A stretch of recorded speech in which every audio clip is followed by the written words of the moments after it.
Pago. And she had something really sad happen to her on that boat, which I'll explain a bit later on.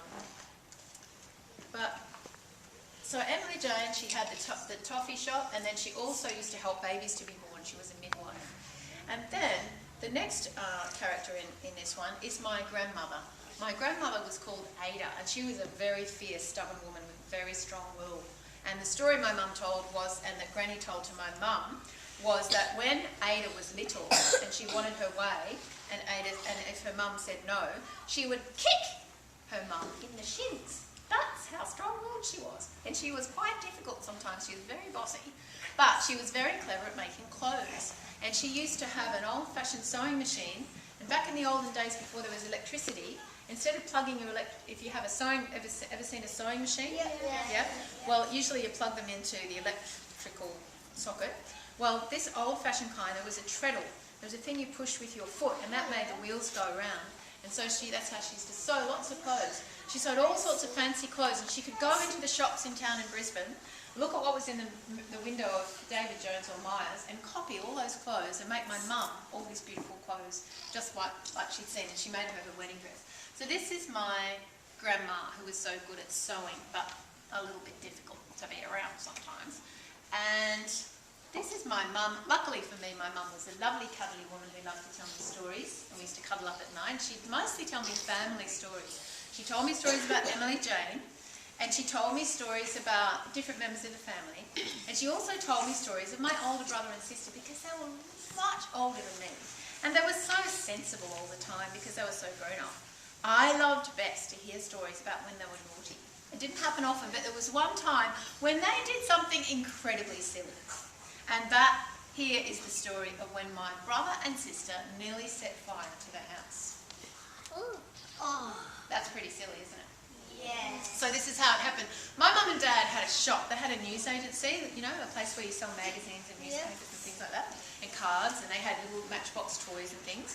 Sometimes my brother, when they had Matchbox toys in the window, when he was really little, they couldn't find him anywhere, and they'd find him in the window playing with all the Matchbox toys. And a customer would come in and say, "Excuse me, have you lost your son? Because I think that's him in the window."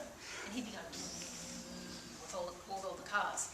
Well, sometimes Mum and Dad had to work in the shop, and they had no one to look after the kids.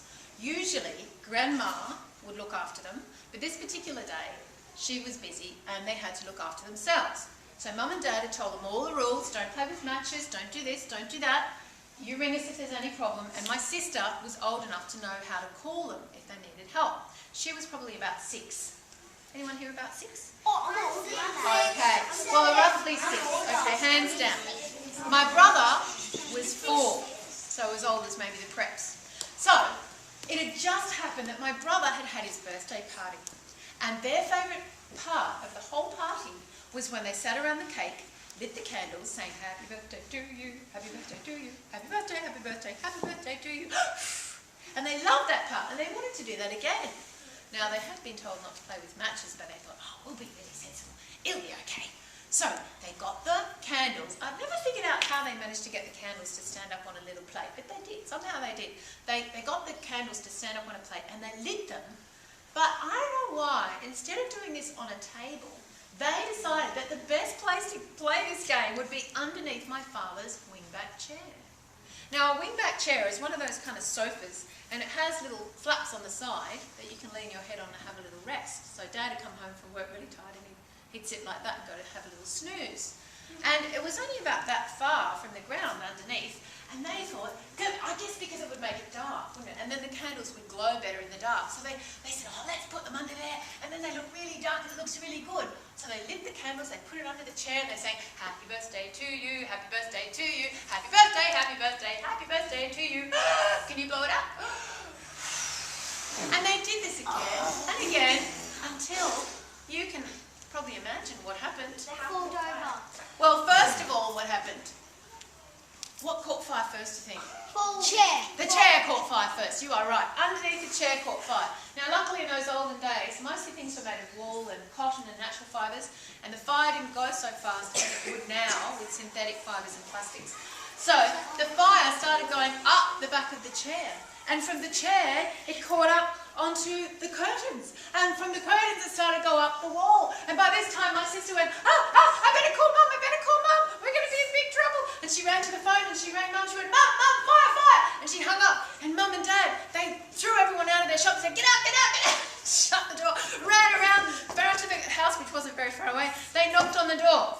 way my mother tells the story. Other members of the family might tell it differently, but this is my mother's version.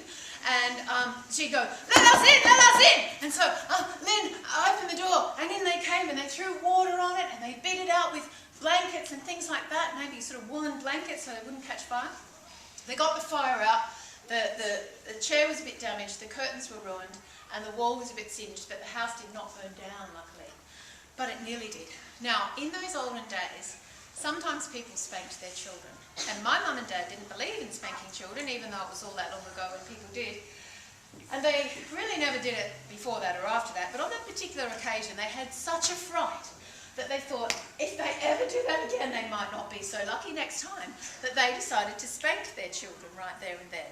And so my father took my brother and spanked his bottom, and my mother took my sister to spank her bottom, but my sister was really a fast runner.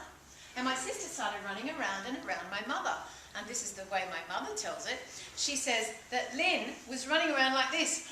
Mummy, Mummy, hit me, I'm very naughty, but you shouldn't spank your very own children. Mummy, Mummy, hit me, I was naughty, but you shouldn't hit your very own children. And she kept going round, and Mum's trying to get her. She's not really managing. So unfortunately, poor old Ian, he wasn't running quite so fast. He got a bit more of a spanking than his sister. And that's the story that I loved when I was sitting in bed at night with my mum, that I loved to hear, because always my brother and sister were so sensitive. I love to hear about them being really silly. So that's the story of my brother and my sister. And here, I won't tell you a story about Layla, but this is my little girl, Layla, who loves to tell stories. And sometimes she helps me tell stories like the one I might finish with today, like She's so tiny. She's not really that, to tell you the truth, she's not really that little in real life.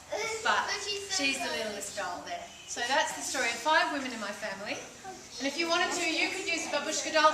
If you don't actually have a Baboushka doll, you could just have a drawing. You can actually download them online, pictures of the Baboushka dolls, and you could have just a sentence about each family member that matched it. It doesn't have to be the women, it could be the men.